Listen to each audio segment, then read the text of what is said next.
How's it going, ladies and gentlemen? My name is Ruffled Rowlets, and welcome back to a brand new video, guys. Today we're taking a look at quite a bit of stuff, actually. I'm either gonna get you guys this big video, or I might split this one into two. We'll see what happens, but let's get started with everything. We've got Pokemon news, Pokemon leaks, Pokemon riddles explained. We have everything. This video is a mishmash of all the things you waited for. What a way to kick off this week, right? Because we potentially also have a Pokemon trailer this week. So sit back, relax, grab yourself a beverage if you haven't already, and enjoy this journey with me. So starting things off, we have this post right here for PokeExperto. The Dialga and Palkia Gemex figure from Mega House shows minor differences from the official Dialga and Palkia designs. And he says here, Dialga's head looks more compressed than the official, and Palkia's arms look different, more sharp. We do not know why. If you look at the actual art here, he is not wrong. There's quite a drastic difference in like parts of their bodies compared to their official normal designs, right? So if you look at it right here, the head on the top there is more compressed, as he says, and the body also is a little bit more sleek if you compare it to the actual, Dialga, which is a little less compressed up here. This one is far more compressed. Even the like arrows on its back or whatever they are, like the big ear things, are pointed more like, just more downwards almost, and they're more pointy in general, actually. And then also with Palkia, its arms are a bit different, as you can tell here. Here it's normal arms, but these arms look clearly different with like added extension things to them. And this all connects well to the theory that we're going to be getting some form, or also, by the way, to the rumors and leaks and stuff, that we're going to be getting some sort of new forms, some sort of origin type form, right? Similar to Giratina's origin form for Dialga and Palkia, and that this may be connected to Legends Arceus as a tradable thing between the two. So we'll have to see if that is the case and what happens with that, but apparently there's something like that going on here. So just, I don't know, man, it's a great way to kick off the day when I saw this. This is just incredible. So shout out to PokeExperto for sharing this with us. Really appreciate it. Actually, shout out to Melkor, the man who runs over the whole operation over at PokeExperto. Really chill dude, by the way. Really nice guy. But either way, let's continue on. So basically, this could confirm we've got origin forms coming for these two. There is no confirmation just yet, but this more or less gives us a hint that that's going to be the case. And I was already saying that I do feel like we're going to get some new forms with at least these two. But I guess we'll have to wait and see how that turns out. But yeah, that's more or less that. Let's move on to the next thing. So according to Dogasu's backpack, actually, if you look at it over here, and then Central kind of listed some of the other sizes, but apparently now we know the exact download size of the digital versions of Pokemon Brilliant Diamond, Shining Pearl, as well as Legends Arceus. So according to the prepaid download cards currently being sold in Japan, the digital versions of Pokemon Brilliant Diamond, Shining Pearl will take up around 10 gigabytes of system memory, but while Legends will require about 7. And I think if you look at this posting here, Ultra Sun and Moon had about 3.4, Let's Go Beach on Eevee had about 4.6, Sword and Shield had 10.3, Sword and Shield expansions with expansion passes had 12.4, BDSP had 9.7, and PL8 had 12.6. Apparently, I mean, a required amount of space, right? But I don't really know, because according to the card, you need about 7, but then of course there might be added patches that you have to download from the internet, right, to actually make the game more playable or fully playable. And for comparison, Let's Go Pikachu and Eevee took up 4.5 and Sword and Shield took up 10.3. Now, I'll be honest with you, the sizes of the games shouldn't really matter, the size and download, if you think that, oh, but Sword and Shield had more, or this had more, or whatever. You got to remember, the actual files in the games, you want to make it smaller, right? As a developer, you want to make the game as small as possible, right? So the less size, the better, actually. That means they were able to cram more stuff into it. But also in terms of like when it comes to this stuff, if we're talking about the game development side of it, just in general, right, the more they can squish into it, the better within the size they have to work with. Because remember that, like, they can't make a game that's 50 gigs size for the Switch, right? It just wouldn't work that well. They need to compress it, especially for that console.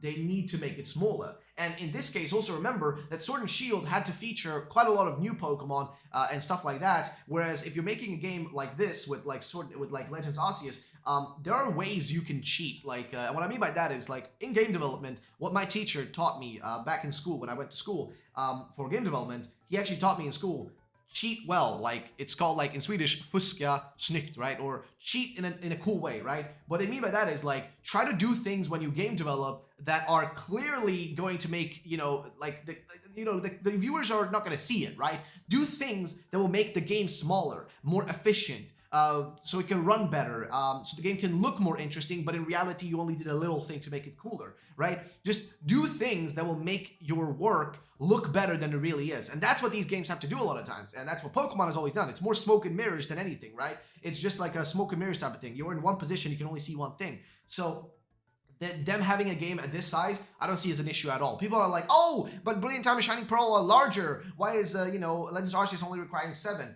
Yeah, guys, there's going to be, like, download patches and stuff you got to do, so chill.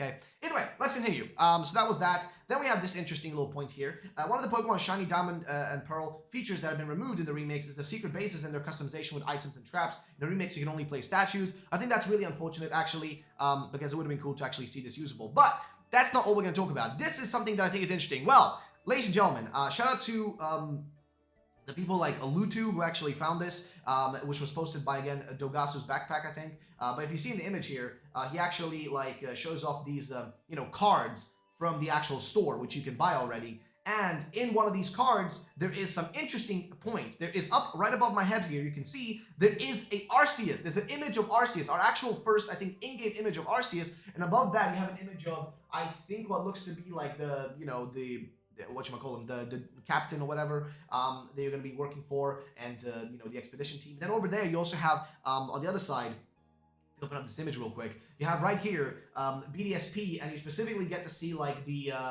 icy version, the underground version of like the super undergrounds, whether they are the mega undergrounds. You get to see like the snowy version of it, which actually looks pretty sick. But right above me here is my favorite thing about this, which is of course Arceus, right? The fact that we get to see Arceus for real this time around is actually pretty incredible. So here it is, the first image of Arceus properly in the game. And it's glowing, like it's golden glow. So this could be like some sort of new form of it that we might be seeing. The angry version of it in some case could be that. I don't really know. We'll have to wait and see what the deal is with this. But I wanted to know your guys' thoughts and opinions on this because, man, I'm actually excited, bro. Like, Arceus looks just like this is all gonna be epic. I'm just excited about this game. I'll be honest with you guys. I'm so freaking ready, man. I'm so ready for Legends Arceus. BDSP, it's cool and all. I'm gonna have fun with it. I'm gonna enjoy it. I'm gonna make a shit ton of videos for you guys on it. But this is the game. This is the freaking game that I've been waiting for my whole life. This is the Pokemon game I've always wanted. A Pokemon game where it's about the adventure and stuff, right? But that's not all. We got big leaks to talk about. So let's start with that, shall we? First things first. Before we can do that, an interesting point made by one of the people who got to preview the game is that apparently you can hide and resize your pocket. So just a piece of info there for Brilliant Diamond Shining Pearl. You can actually resize and hide it in your game. So yeah, just a piece of info there. Shout out to Lord Bitter for letting us know about this. But let's continue over now to some of the more interesting stuff. Now, this was posted back in mid-July and has correctly predicted the Hisuian Growlithe line, Zorua line, which was just revealed, Scyther line, and the recently rumored Hisuian starters and Dunsparks. Could this be really lucky guessing, or is it all real? And here is a big post, which interestingly connects to some of the stuff we already talked about some of the news we've seen. So we can take a look at the big post because there is also a smaller version of the post, which also mentions some interesting stuff. But yeah, we got some interesting posts here to take a look at. So let's start with the big one first, which is this one right here. Also, shout out to everybody who sent this my way. Shout out to Steelix, shout out to Hybrid, shout out to Kroka, shout out to everyone who sent this my way. So many of you guys sent this and wanted me to take a look at it and let me know about it. Just shout out to all of you lads. I'm going to see if I can get all the names.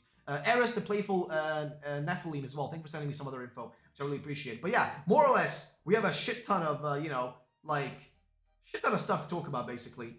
So just sit back, relax, and let's take a look at what it all has to say. So, Dialga and Palkia from BDSP have a new signature abilities called, what is it called actually? New signature abilities called Brilliant Dilation and Shining Bending. Okay, then Brilliant Dilation reduces target's speed every turn. Shining Bending reduces target's accuracy every turn. PLA's adventure starts on the island on the northeast side of Sinnoh. This island acts as the intro/tutorial area of the game. On the island, the player must find 3 plates: grass, fire, and water. Grass plate is guarded by a Turtwig, fire plate is guarded by a Chimchar, and water is guarded by Piplup. Guardian Pokemon are stronger than normal, like a Sun and Moon totem Pokemon. After obtaining the first 3 plates, the player can access the main areas of Sinnoh, and the other 15 plates are scattered there. Some of the plates are guarded by stronger Pokemon. Some are in possession of base leaders who will hand over their plates after battles. And this was posted, by the way, 97 days ago. Then it continues on. With the 18 plates in hand, the player can access the Hall of Origin through a portal. The Hall of Origin is another dimension, like the Distortion World. It has a glass/crystal theme, with the crystal having the color of the 18 plates. Arceus is at the end of the Hall of Origin, but has a different form, called Origin form, like Giratina. It is gigantic, like Eternamax Eternatus, and has to be faced in a double battle with the help of your rival. Resembles a centaur, and this is the part of the part that's right here, like this small version of it. Resembles a centaur having a black hole in its chest, like the corner of a galaxy. He knows a new move called Creation Pulse that ignores resistance and always does normal damage, no matter what type of target, and has an ability called Original One, giving it no weaknesses. Which actually sounds a bit ridiculous, that name right there. Now, after the end of the game, the Dialga Palkia with Brilliant Dilation and Shining Bend can be transferred to PLA, and the Hall of Origin can obtain its Origin forms, which actually connects again to this right here, potential Origin forms. We'll have to wait and see if that's the case, though. But either way, he continues on. There are Sinnoh forms, and here's the interesting point, is the Pokemon he lists here in this list, which are really odd. He says, Decidueye, Typhlosion, and Samurott. This makes sense with some of the riddles we've seen from the Chinese Riddler. But then he also says, Meowth, Growlithe line, Scyther, there's an interesting one. Scyther is an interesting one because we know that's real now. Dunsparce, which we also have seen from the Chinese Riddler. Nincada, which is such a weird Pokemon, but possibly could be real. Zoroark, which we know is real. Wimpod, but he didn't say Zoroark line or Zorua line. He said Zoroark, which is really odd. But then he says Wimpod line, which would be really strange. Suicune, Entei, and Raikou, which would be make a lot of sense. And then says Ultra Beast can be found in the Distortion World. Now, I'll be honest, I don't know if this is real or not. And also, somebody also points out here that you do realize there are only 17 plates since there is no normal type plate, right? Yeah, true, but they could also just mumbo-jumbo that into the game, right? They could literally just make some BS up and actually put it in the game anyways. So you never really know. To be fair with you, you never really know. But that was the big one, right? The big kind of like potential leak here. Now, could parts of this stuff be real and parts of it fake? I think yes so, because I don't know what kind of Arceus we're looking at right here. I don't know what kind of Arceus this is. Is this some new form of Arceus or is it something else? I don't really know. We'll have to wait and see. But I do think something big is happening, and I do think that some of this info here could be real in this like post. But again, we don't really know. Some of the stuff he's talking about can be extremely like, you know, inconsistent, I guess. Especially with like, you know, anything that relates to kind of like BDSP, as there's really not much there. But I want to know what you guys think about this in the comment section down below. Let me know. And next up, we have, again, just a bunch of stuff here to still cover. So I want to talk about this first before we talk about the riddles. So, so far as we know, suppose that the 10 borders in total, all deduced from recent hints and official announcements, there could be basically these guys all over the map, right? If we actually, if this is the case, right? So if you look around it, the one with the bear would, I guess, be up here. The one with the lady Pokemon up there. The one with Basculegion is further up. With the climbing Pokemon, whatever that is. Cleavor and Werdeer, and then whoever is with Braviary. So we could end up having a lot of these, right? 5 from the Diamond side and 5 from the, you know, what do you call it? 5 from the Diamond side and 5 from the, what's the other side? Palkia side, or Platinum. Sorry, Pearl side. Jeez, my brain is like numb right now. It's early in the morning, okay? It's like 10 in the morning when I'm recording this, so my brain is not really, you know, in tune with the world. Either way, that's one of the things. Next up, though, we have the riddles coming to us from none else than Eclipse himself. So Eclipse starts this off, and this is a big post, man. Big post. But also, I have to show you guys another thing, which is kind of interesting, which is about something on the map by specifically Tabisquit YT, who said this. Who is this Pokemon in east southern part of the map? And whatever that is, I don't really know. It looks like a fish, almost, because it's splashing out of water. So no clue what that could be, but you know, if you guys have any speculations on what this could possibly be, let me know. Either way, let's continue on to the next thing. So, this riddle is referring to the Sneasel line. I'm going to explain just a few reasons, leaving something for after the reveal. This specific chapter or page of the manga Esper Mami features a weasel scarf that is animated by psychic powers. Features a weasel scarf that is animated by psychic powers of the protagonist to, and then he like shows images here. It's animated to do what exactly? It's using psychic powers to, there it is, yeah. To, I guess, attack someone, to convince her own parents that a cat was in their house. The girl then wears it but gets cut from a needle stuck in the clothing. The anime episode featuring the scene is called Kamatachi, which is a Japanese weasel yokai. Sneasel/weasel are heavily inspired by this yokai, interestingly. And then there is the, like, I guess, the whole, I guess, manga itself, where she's wearing it and whatnot and gets cut. And yeah, this does definitely seem like what they're basing Sneasel on. And here's a Kamatachi. Kamatachi is the embodiment of cold wind. When people in snowy mountains would go get sharp cuts or pains from the cold winds, it was said to be the yokai and its claws. This could explain Sneasel's dark ice typing. This is just to let you know which Pokemon the riddle refers to. And then he says here, a Japanese yokai, well, it's the Kamatachi, taking the form of a weasel with the sharp claws, and is believed to ride dust devils. Devilish winds that would cut people are about in the Chubu, Kinki, and other regions. There are many legends passed down in snowy regions. There are some regions that call the whirlwinds themselves Kamatachi. an occasion of cold wind, and other times. They are also a strange event of where one would fall and get a leg injury, which, fair enough. But let's continue on though. So props to someone from the Korean Poke community who actually solved this to be hinting towards Sneasel/Weavile. After the reveal, I'll explain more about this riddle and why this is the climbing Pokemon we've seen in the leaked slide, aside from the fact that mountains are mentioned, which is fair enough. So that is him more or less confirming one of the riddles for us, give or take, right? Then we also have this weird thing here with specifically Masuda.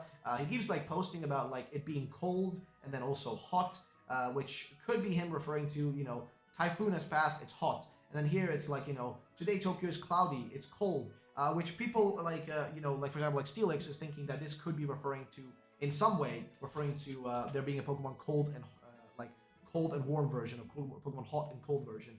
Which honestly, man, what kind of options do they really have left for namings, right? They have Pokemon Past and Future, Pokemon Plus and Minus, Pokemon Earth and Sky, or Sky and Earth, Pokemon, you know, Heaven and Hell, I guess, but they're not going to do that. That's a bit ridiculous. But hot and cold are actually possible ones, like one that's referring to, you know, well, heat, and one referring to cold, right? Just, it makes sense, right? I personally think that's one of the possible ones they could go for. But that's what Masuda has been tweeting, and yeah, ladies and gentlemen, more or less, that's it for the stuff I have to mention here. I think we've gone through everything. So basically, let's just summarize everything. We got this weird official merchandise coming out where Dialga and Palkia look somewhat different. Parts of their bodies look somewhat different, which is a bit strange. Then you have this, well, let me see what it is. Then we have this information right here. We have some sort of new form for Arceus, some sort of like glowing version of it. We also have ourselves the sizes of the games, which are going to be 10 gigs and 7 gigs. But then, of course, with like other updates and patches and stuff, they might be more than that.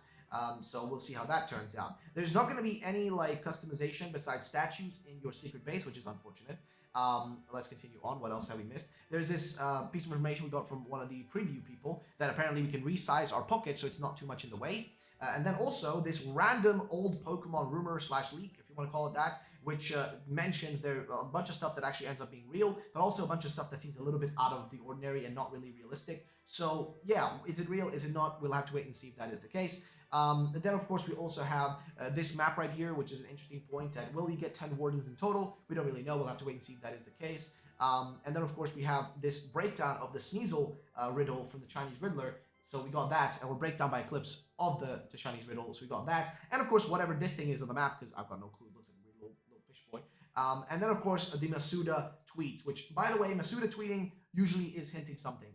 If his cloud pictures mean something or not something, I don't really know. We'll have to wait and see. But, ladies and gentlemen, that's going to be it for today's video, guys. I've gone through a lot of stuff, I feel like, and I hope you guys did enjoy it. I was thinking about either, like, doing this video in 2 parts or whatever, but I just realized, you know what, let's just go through everything right away. It just feels more logical that way. And also, I need to, you know, prepare myself mentally because we've got a lot of stuff coming our way, guys. We've got probably a trailer, most likely this week, I hope at least, to explain or officially reveal Zoro and Zoroark, because they kind of need to do that, right? And then just a bunch of other stuff needs to happen too. So yeah, I'm ready, I'm excited. Thank you guys so much for watching. My name is Rolf Ralat. I'll see you on the next one. Peace out, and bye-bye.